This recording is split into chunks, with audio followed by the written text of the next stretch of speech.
जी बिस्मिल्लाहिर्रहमानिर्रहीम। क्लास आज हम इंटरनेशनल बिजनेस का सेकेंड लेक्चर लेने के लिए जा रहे हैं and the topic is internationalisation. हमने कल थोड़ा सा इस चीज़ को देखा कि व्हाट इज़ इंटरनेशनल बिजनेस और इंटरनेशनल बिजनेस की क्या नीड, इस वजह से इंटरनेशनल बिजनेस की ज़रूरत पड़ती है। आज हम मज़ीद उसको थोड़ा सा डिटेल में एक्सप्लोर करेंगे एंड उसका सबसे मेन जो पॉइंट है हम वहाँ वो इंटरनेशनलाइजेशन स्टडी करेंगे कि इंटरनेशनलाइजेशन बेसिकली होती क्या है और बिजनेसेस क्यों इंटरनेशनल होना चाहते हैं या उनकी क्यों नीड होती है कि वो इंटरनेशनलाइजेशन के थ्रू दूसरी कंट्रीज में बिजनेस करना स्टार्ट करें। ऑलराइट, चलें हम इंटरनेशनलाइजेशन को देखते हैं कि ये होती है, it's a process of increasing involvement in international operations. This is set by professor Welch. ठीक है, ये एक प्रोसेस है इंटरनेशनलाइजेशन जिससे इंटरनेशनल ऑपरेशंस जो है उसमें इन्वॉल्वमेंट मज़ीद बढ़ जाती है। ठीक है, एंड ऑब्वियसली जब आपका कोई भी आपका कंट्री इंटरनेशनल होता है, वो आपका आपका बिजनेस इंटरनेशनलाइजेशन की तरफ जाता है, वो इंटरनेशनल ट्रेड की तरफ जाता है या इंटरनेशनल बिजनेस की तरफ जाता है, तो सबसे पहले उसको ये चीज़ एक्सप्लोर करनी पड़ती है कि इंटरनेशनलाइजेशन के क्या इंटरनेशनलाइजेशन के क्या प्रोज एंड कॉन्स हैं और किन किन स्टेप्स को फॉलो करते हुए इंटरनेशनलाइजेशन की तरफ जाया जाता है। ठीक है, internationalisation is the designing of the product in such a way that it will meet the needs of users in many countries or can be easily adapted to do so।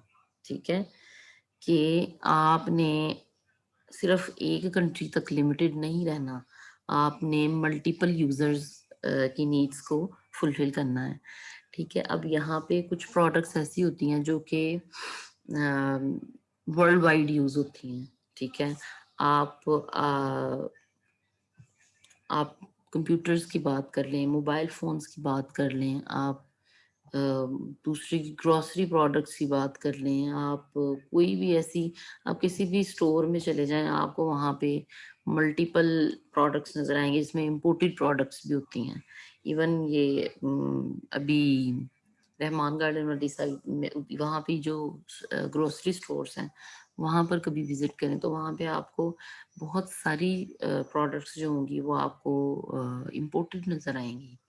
वो उनके ऊपर सिर्फ मेड इन पाकिस्तान नहीं लिखा होगा, वो आपको कुछ ऐसी प्रोडक्ट्स भी नज़र आएंगी जो कि माइट भी कोई इंडोनेशिया से बन के आई हो, कोई शैम्पूज इंडोनेशिया से बन के आए हों, कोई और ईटिंग प्रोडक्ट्स या कोई ग्रोसरी प्रोडक्ट्स जो हों वो यूएस से आए होंगे, कोई कहाँ से आए होंगे, कोई कहाँ से आए होंगे।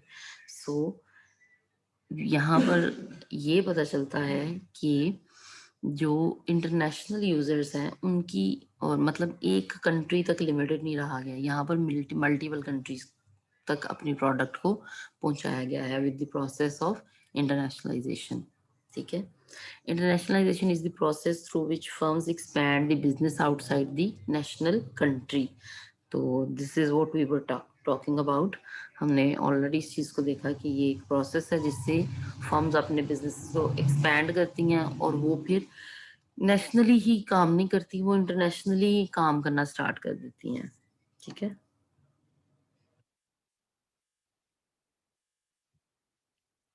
अच्छा जी, हाँ, how do firms go international.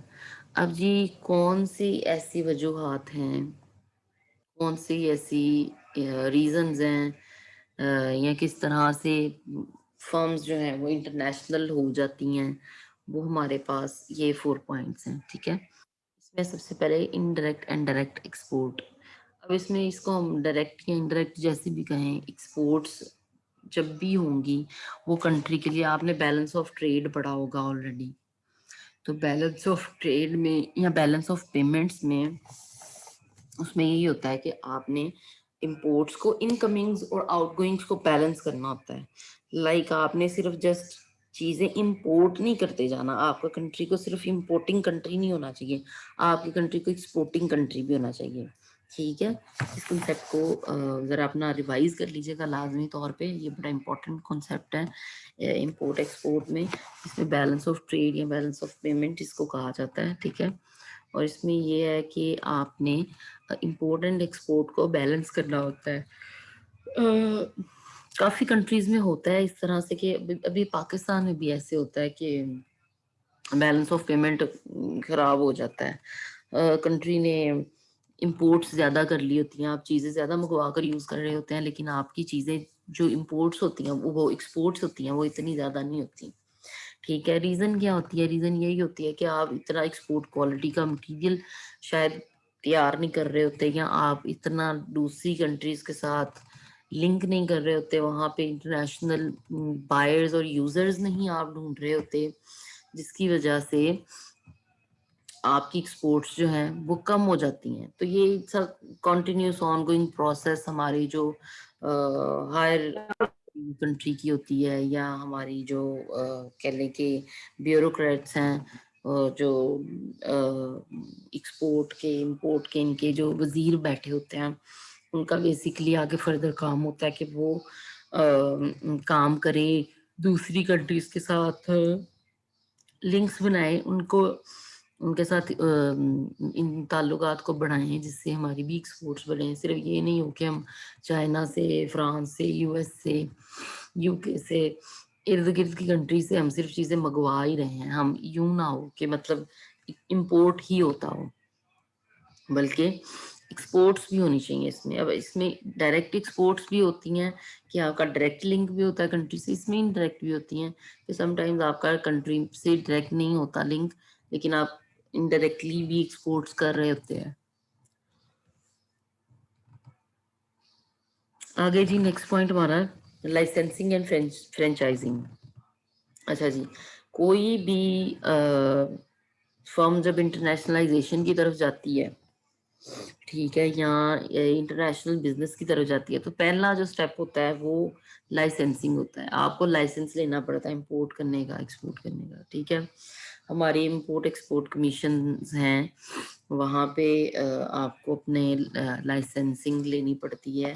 और यानी यूं तो नहीं है ना कि आप किसी कंट्री में जाकर काम कर रहे हो या कोई किसी कंट्री से चीजें मंगवा रहे हो तो आप डायरेक्टली खुद ही उठ के जाके मंगवाना शुरू हो जाओ। इतने तो आप इतने डायरेक्ट रिलेशंस तो नहीं होते किसी के भी।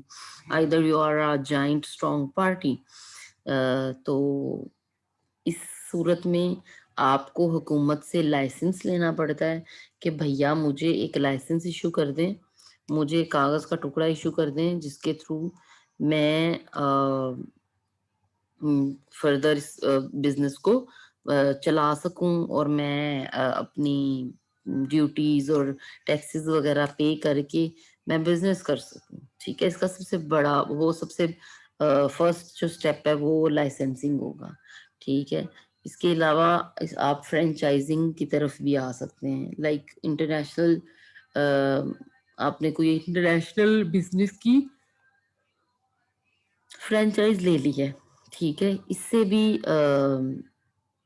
इससे भी आप इंटरनेशनल बिजनेस कर सकते हैं। ठीक है, तो अब फॉर इंस्टेंस आप कहीं यूके में जाते हैं या आप किसी यूएई में जाते हैं, आप वहाँ से यूएस वो यूके का ब्रांड है पापा जॉन्स पिज्ज़ा का। ठीक है, अभी ये रिसेंटली ही पाकिस्तान में भी आया, थोड़ा अरसा ही हुआ, इतना ज़्यादा पुराना, इतनी ज़्यादा देर नहीं हुई। तो पापा जॉन्स पिज्ज़ा जो है उसकी अगर एक फ्रेंचाइज बाई की जाती है तो उसके लिए सबसे पहले तो पापा जॉन से आपको डायरेक्टली वो करना पड़ेगा ना, कांटेक्ट करना पड़ेगा। फिर आपको वहाँ से फ्रेंचाइजिंग के जो सारे रूल्स एंड रेगुलेशंस होते हैं उनको फॉलो करना पड़ता है। उसकी फीस होती है, उसके क्वालिटी स्टैंडर्ड्स को मेंटेन करना होता है, उसकी जो प्रोडक्ट लाइन है उसको मेंटेन करना होता है, ठीक है।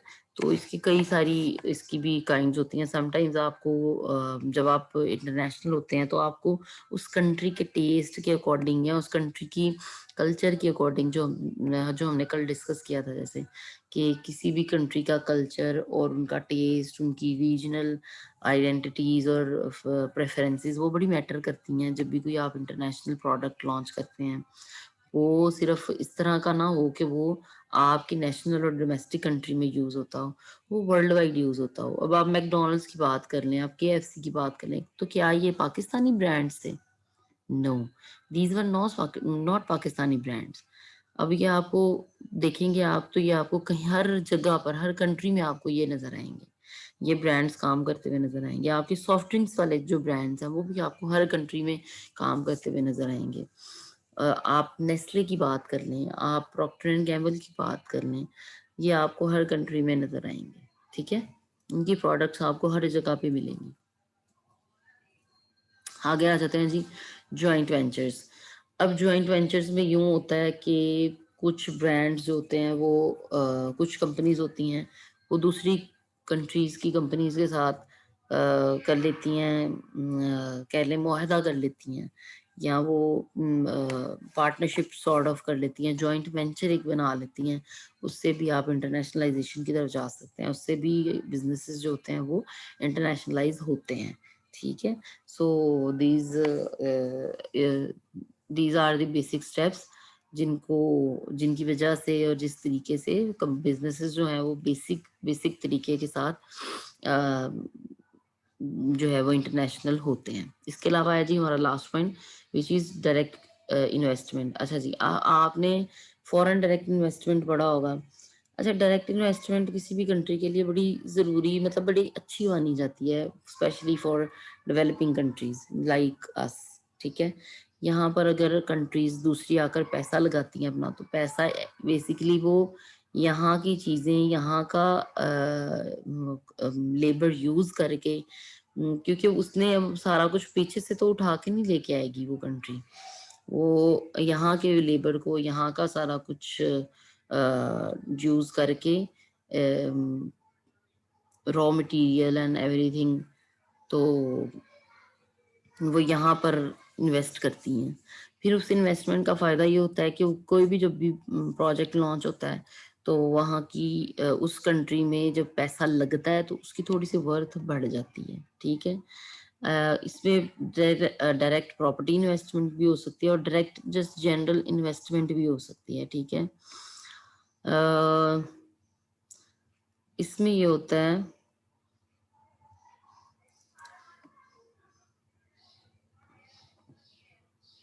अच्छा इसमें हम थोड़ा सा इसको, मैं पढ़ रही हूँ अच्छा जी, फॉरेन डायरेक्ट इन्वेस्टमेंट का मैं थोड़ा सा पढ़ रही हूँ। इसमें दो तरह की इन्वेस्टमेंट्स होती हैं। वैसे हमने फॉरेन डायरेक्ट इन्वेस्टमेंट को आगे इन डिटेल भी पढ़ना है, लेकिन मैं अभी थोड़ा सा जो है वो थोड़ा सा इसको मैं पढ़ रही हूँ, आप सुनिएगा। There are two main types of foreign direct investment: horizontal and vertical. Horizontal, a business expands its domestic operations to a foreign country. In this case, business conducts the same activities but in foreign country. For example, McDonald's opening restaurants in Japan would be considered horizontal, ठीक है। अब यहाँ पर इस चीज को सुनिएगा, अगर एक फॉरेन कंट्री में ही फॉरेन डायरेक्ट इन्वेस्टमेंट कर रहा है, वहां पे ये कोई फ्रेंचाइज खोल रहा है, तो उसको हम कहेंगे कि ये हॉरिजॉन्टल फॉरेन डायरेक्ट इन्वेस्टमेंट है। लेकिन अगर वो हमारी कंट्री के अंदर आकर कुछ खोल रहा है तो that will be called vertical foreign direct investment, ठीक है। आप इन पॉइंट्स को एक दफा खुद भी गूगल कीजिएगा with the point of view of internationalisation. आपकी मजीद इसमें सेंस जो होगी वो क्लियर होती जाएगी, ठीक है। अच्छा जी, आ जाते हैं एडवांटेजेस भैया क्या हैं इंटरनेशनलाइजेशन के। तो सबसे पहला जो है एडवांटेज जी, फास्टर ग्रोथ हो जाती है। तो this is very foremost and promising point of internationalisation, कि आपने जब भी इंटरनेशनल जाना है तो आपके पास कुछ सर्टन रिसोर्सेज होंगे, ठीक है, कुछ सर्टन आप उसमें इन्वेस्टमेंट कर रहे होंगे, कोई आपने सर्टन रूल्स को रेगुलेशंस को फॉलो करना होता है, ठीक है। उससे ये होता है कि आपकी कस्टमर और टारगेट ऑडियंस जो होती है वो बढ़ जाती है, आपको वैल्यू प्रोपोजिशन उसके अकॉर्डिंग ऐड करना पड़ती है, आपको इंटरनेशनल लेवल का प्रोडक्ट प्रोवाइड करना पड़ता है या आपको सर्विस वैसी देनी पड़ती है, ठीक है। इससे क्या होता है कि इससे आपकी प्रोडक्ट आपके बिजनेस की ग्रोथ बढ़ जाती है, ठीक है। इससे आपका बिजनेस जो है उसके फ्लरिश करने के चांसेस बढ़ जाते हैं, ठीक है।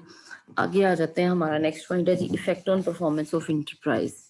अच्छा, अब परफॉर्मेंस हमेशा बेहतर होगी जब भी आपका कंट्री जो होगा वो इंटरनेशनलाइजेशन की तरफ जाएगा। अब आप ये देखें कि पाकिस्तानी यहाँ पर बैठकर कितनी आईटी फर्म्स यहाँ पर चल रही हैं, आप शायद इस चीज का आपके बहन भाइयों से नो हो, if they are doing BScs और कंप्यूटर साइंसेस, तो वो आपको बताएंगे कि पाकिस्तान में बैठकर इतने ज्यादा प्रोजेक्ट्स जो हैं वो हैंडल हो रहे होते हैं अब्रॉड कंट्रीज के, फॉरेन कंट्रीज के, ठीक है। अब वजह क्या है, वजह यही है कि यहाँ पर आपको थोड़ी सी बेहतर और चीप चीप लेबर मिल जाती है, ठीक है। हमें आप थोड़े से डॉलर्स भी दें तो वो हमारी करेंसी के अकॉर्डिंग वो बहुत ज्यादा बन जाते हैं, ठीक है। तो हमारी जो लोग हैं वो उसको करने में जो है वो अच्छा उनको महसूस होता है, क्योंकि वो हमारी करेंसी के अकॉर्डिंग तो बड़ी अच्छी अमाउंट होती है। तो जब भी इस तरह का कुछ हो कि कोई इंटरनेशनलाइजेशन की मतलब कोई इंटरनेशनल काम में जा रहा हो, कोई बाहर की कंट्री का कोई प्रोजेक्ट पकड़ के बैठा हो, इवन ये 3-3 4-4 लड़कों के ग्रुप्स बने होते हैं, मैंने बहुत ज्यादा देखा है इस चीज को। उन्होंने US का, UK का, इधर उधर का उन्होंने कॉल सेंटर वाला काम पकड़ा होता है और वो जो है वो उसको चला रहे होते हैं और वो अच्छा खासा अर्न कर रहे होते हैं, ठीक है। तो जब भी कोई कंट्री और कोई बिजनेस जो है वो इंटरनेशनलाइजेशन की तरफ जाएगा, वो इंटरनेशनल बिजनेस करने की तरफ जाएगा, तो ऑब्वियसली वो उस लेवल का सर्विस भी देगा, तो तब भी तो वो भी आपकी परफॉर्मेंस को बढ़ाता है, ठीक है, वो आपकी परफॉर्मेंस को बेहतर करता है। अगर आपकी परफॉर्मेंस ही अच्छी नहीं होगी, आपकी वो प्रोडक्ट को ही फिर कोई भी बाय नहीं करेगा, ठीक है। आगे जी अगला पॉइंट, जॉब क्रिएशन। तो इट्स ऑब्वियस, इंटरनेशनलाइजेशन जब होगी तो जॉब क्रिएशन भी होगी, जब डायरेक्ट इन्वेस्टमेंट होगी तो जॉब क्रिएशन होगी, जॉइंट वेंचर्स होंगे जॉब क्रिएशन होगी, आपकी कंट्री में भी जॉब आएगी, अगले की कंट्री में भी जॉब जॉब जो होगी उसकी क्रिएशन होगी। अगर आप उठ के पाकिस्तानी कोई उठ के इन्वेस्टमेंट कर रहा है किसी और कंट्री में, तो वहां से भी जॉब क्रिएशन होगी। Meeting our needs. अच्छा जी, अब ये होता है कि आपकी जो बिजनेस की नीड्स होती हैं वो मजीद फुलफिल होना शुरू हो जाती हैं विद इंटरनेशनलाइजेशन। आगे है जी हमारा अगला पॉइंट है अट्रैक्टिंग इन्वेस्टमेंट। अच्छा, अब इंटरनेशनलाइजेशन से ये होता है कि आपकी इन्वेस्टमेंट जो होगी वो बढ़ जाएगी। फॉर एग्जांपल, अगर मेरा जो प्रोडक्ट है वो लिमिटेड प्रोडक्ट है, वो मतलब मेरी कंपनी जो है वो लिमिटेड है, पब्लिक लिमिटेड है, जो कि इजी नहीं होता है कि इंटरनेशनल प्रोडक्ट के लिए लिमिटेड बनना, ठीक है। उसको भी फिर फर्स्ट आपने जॉइंट स्टॉक वो फॉरेन एक्सचेंज आपने पढ़ा होगा, सॉरी स्टॉक एक्सचेंज पढ़ा होगा आपने, उसमें उससे आपको पता चलता है कि जब भी जो कंट्री वो बिजनेसेस जो होते हैं वो वहां पर खुद को लिस्ट कराते हैं, तो उसके एक सर्टन रूल्स एंड रेगुलेशंस को फॉलो करना पड़ता है, ठीक है। जब आप वो करते हो, आप शेयर्स इशू कर सकते हो, उससे आप पब्लिक को भी अट्रैक्ट कर सकते हो कि वो आपके बिजनेस में इन्वेस्ट करे। फिर उसमें सिर्फ आपका पैसा नहीं लगता, आपकी जनरल पब्लिक का भी पैसा उसमें इन्वॉल्व हो जाता है। तो इससे ये होता है कि आपका जब बिजनेस इंटरनेशनल होता है तो उससे आपके बिजनेस के ऊपर ट्रस्ट और भरोसा जो होता है वो बढ़ जाता है, वो ज्यादा हो जाता है। और जब भी ऐसी सिचुएशन होती है तो आपकी इन्वेस्टमेंट के भी बढ़ने के चांसेस होते हैं, उसमें लोगों की इन्वेस्टमेंट भी शामिल हो सकती है, उसमें हो सकता है कोई और भी इन्वेस्टमेंट करने की तरफ आए, जिससे अल्टीमेटली आपके बिजनेस को भी फायदा होगा। New technology and materials. अच्छा जी, अब इंटरनेशनलाइजेशन से आप दूसरी कंट्रीज की टेक्नोलॉजीज को भी यूटिलाइज कर सकते हैं और न्यू मटेरियल्स भी इसमें यूटिलाइज होते हैं।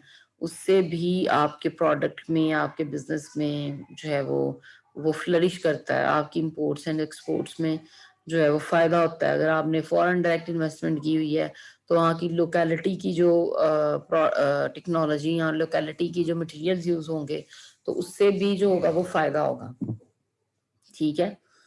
अब आप पाकिस्तान को किसी भी डेवलप्ड कंट्री के साथ अगर कंपेयर करें तो वो आपको टेक्नोलॉजी वाइज फास्टर ही नजर आएंगे। तो अगर वहां से कोई आकर यहाँ पे कोई बिजनेस करता है तो वो न्यू टेक्नोलॉजी के साथ आएगा, वो न्यू मटेरियल्स को इंट्रोड्यूस कराएगा, वो नई नई चीजें बताएगा। तो उससे क्या होगा, अल्टीमेटली हमें भी फायदा होगा और वो तो पैसा यहाँ से कमाएंगे ही।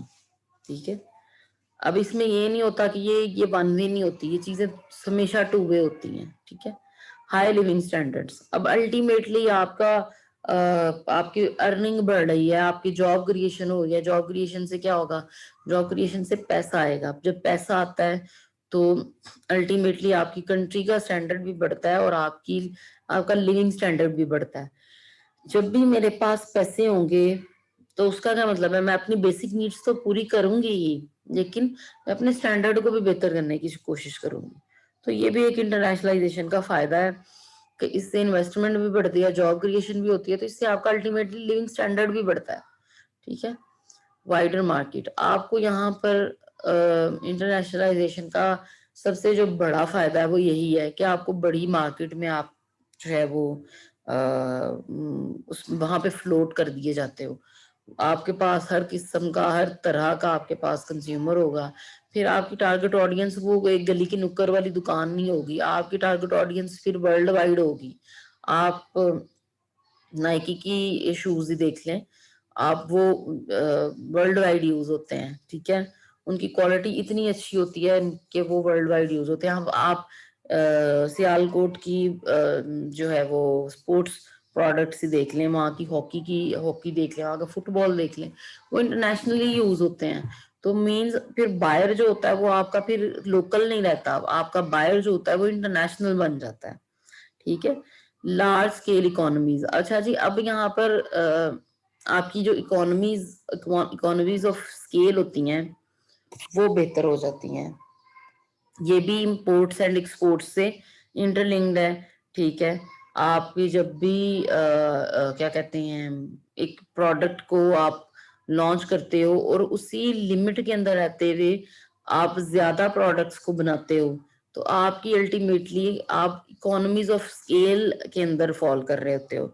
लाइक आप थोड़े अपने रिसोर्सेज को यूज करके उससे मैक्सिमम जनरेशन कर रहे होते हो।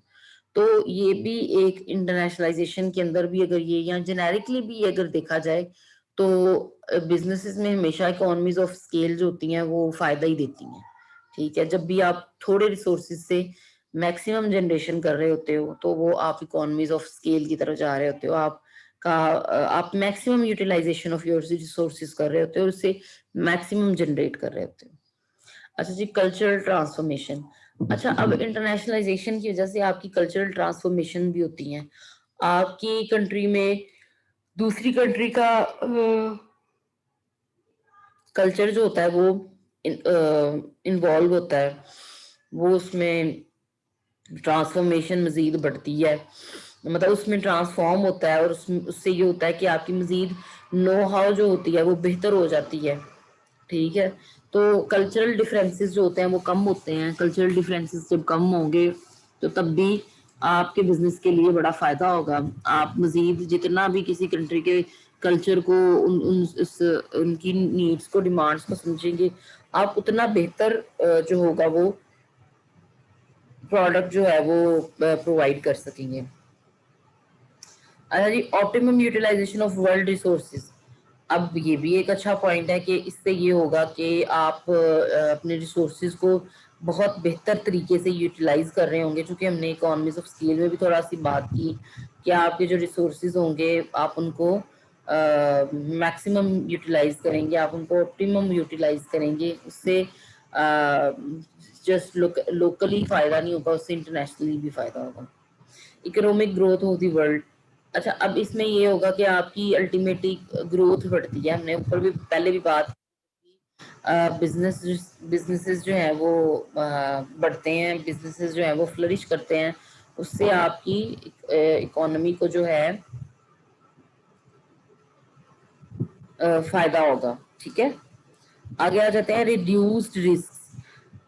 अब इंटरनेशनलाइजेशन का रिस्क बढ़ते भी हैं, इससे सिर्फ रिड्यूस नहीं होंगे, लेकिन हम दूसरी साइड पर देखें तो आपके बिजनेस के लिए तो फायदा है ही, लेकिन ये रिस्क को बढ़ाता भी है।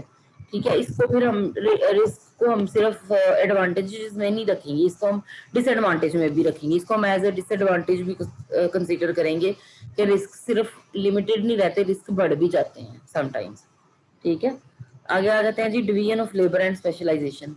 जी अब यहाँ पर इंटरनेशनलाइजेशन का एक ये भी फायदा है कि लेबर की डिवीजन हो जाती है, लेबर आपको लोकली भी प्रोवाइडेड होता है और आप अपना लेबर भी उठाकर थोड़ा बहुत ले जाते हैं। आप जो हायर मैनेजमेंट हो गई या आपकी जो इंजीनियर्स हो गए, कुछ आप अपनी कंट्री का भी उठाकर ले जाते हैं और आप लोकेलिटी से भी उठाते हैं, तो उससे ये होता है कि स्पेशलाइजेशन मजीद बढ़ती हैं और वो मजीद जो है वो ग्रोथ को जो है वो बेहतर करती हैं।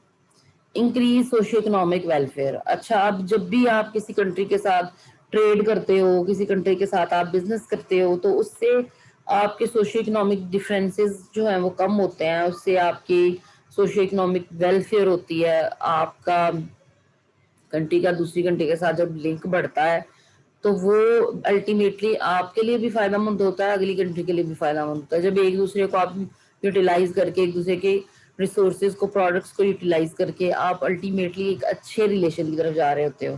ठीक है, तो वो कंट्री के लिए बहुत फायदेमंद होता है, वो फिर आपके हर अच्छे बुरे वक्त में आपके साथ खड़ा रहता है वो कंट्री। फॉर इंस्टेंस हमारे साथ अब जैसे चाइना खड़ा रहता है। ठीक है, तो ये ऐसा है कि पहले पाकिस्तानी इसका इतना ट्रेंड नहीं था चाइना जाने का, लेकिन अभी देखें काफी ज्यादा बढ़ता जा रहा है, स्टडी वाइज भी बढ़ता जा रहा है और वैसे भी बढ़ता जा रहा है। अगर वो यहाँ पर आ रहे हैं तो हम भी वहां पर जाकर अब काम कर रहे हैं, तो दोनों साइडों पे हो रहा है काम। ठीक है, वो जरा फास्टेस्ट तरीके से वो ग्रो कर रहे हैं, हम थोड़ा सा उससे कंपैरेटिवली थोड़ा स्लो तरीके से ग्रो कर रहे हैं। रीजंस काफी सारे हैं इसमें। पॉलिटिकल इंस्टेबिलिटी सबसे मेन रीजन है, जो पाकिस्तान में जरा लैक करती है, वहां पे थोड़ा सा ये सिस्टम थोड़ा बेहतर है। वहां पे भी हैं इश्यूज, लेकिन हर कंट्री में होते हैं इश्यूज, लेकिन यहाँ पर थोड़ा सा जरा ज्यादा इश्यूज है।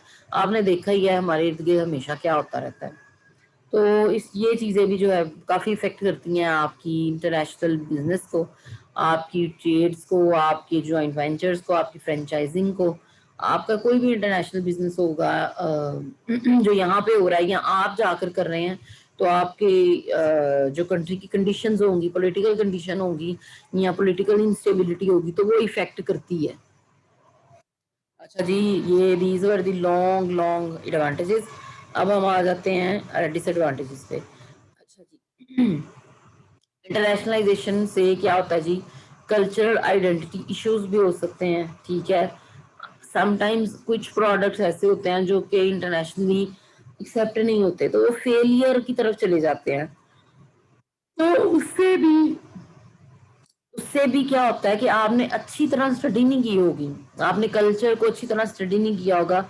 That must be the reason के जिससे आपको आपका बिजनेस जो है वो फेल हो गया। ठीक है, तो कल्चरल इश्यूज भी इसमें एक मेन पार्ट है।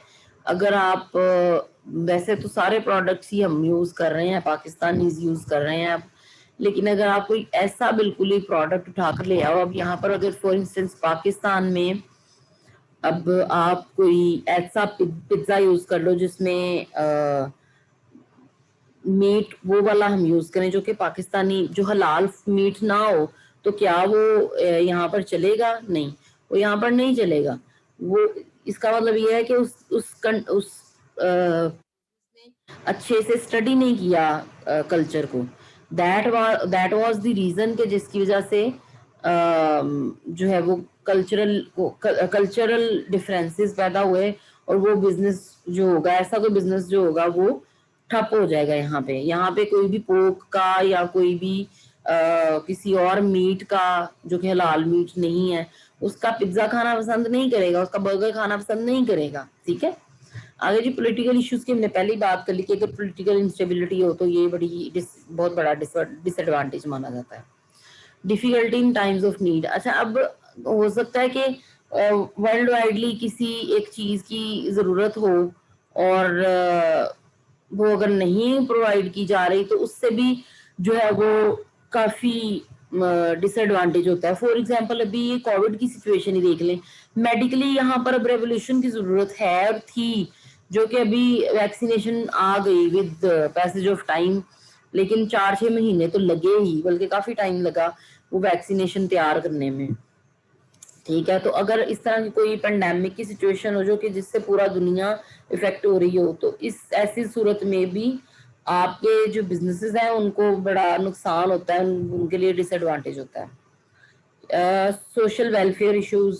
अच्छा, अब ये भी वो आ जाते हैं उसमें हमारे सोशल इश्यूज में कि उस तरह से इंटरनेशनलाइजेशन में वेलफेयर इश्यूज जो है वो हमारे एड्रेस नहीं हो रहे होते जिस तरह से नेशनली एड्रेस हो रहे होते हैं। ठीक है। Huge foreign indebtedness. अब इसमें क्या होता है कि अगर आपने कहीं पे जाकर आप बिजनेस कर रहे हो तो आप किसी ना किसी तरीके से उस कंट्री के इंडेप्टेड रहते हो। ठीक है। तो इससे अगर आप ज्यादा उसमें चले गए हो, ज्यादा आपने अपने एसेट्स को मतलब आपने ज्यादा इक्विटी की बजाय फाइनेंसिंग की तरफ आप चले गए हो तो उससे इंडेप्टनेस बढ़ती है, उससे आपका डेट बढ़ेगा ही। ठीक है। अच्छा क्लास, अब हम are we connected again? I think ये थोड़ा सा प्रॉब्लम हो रहा है।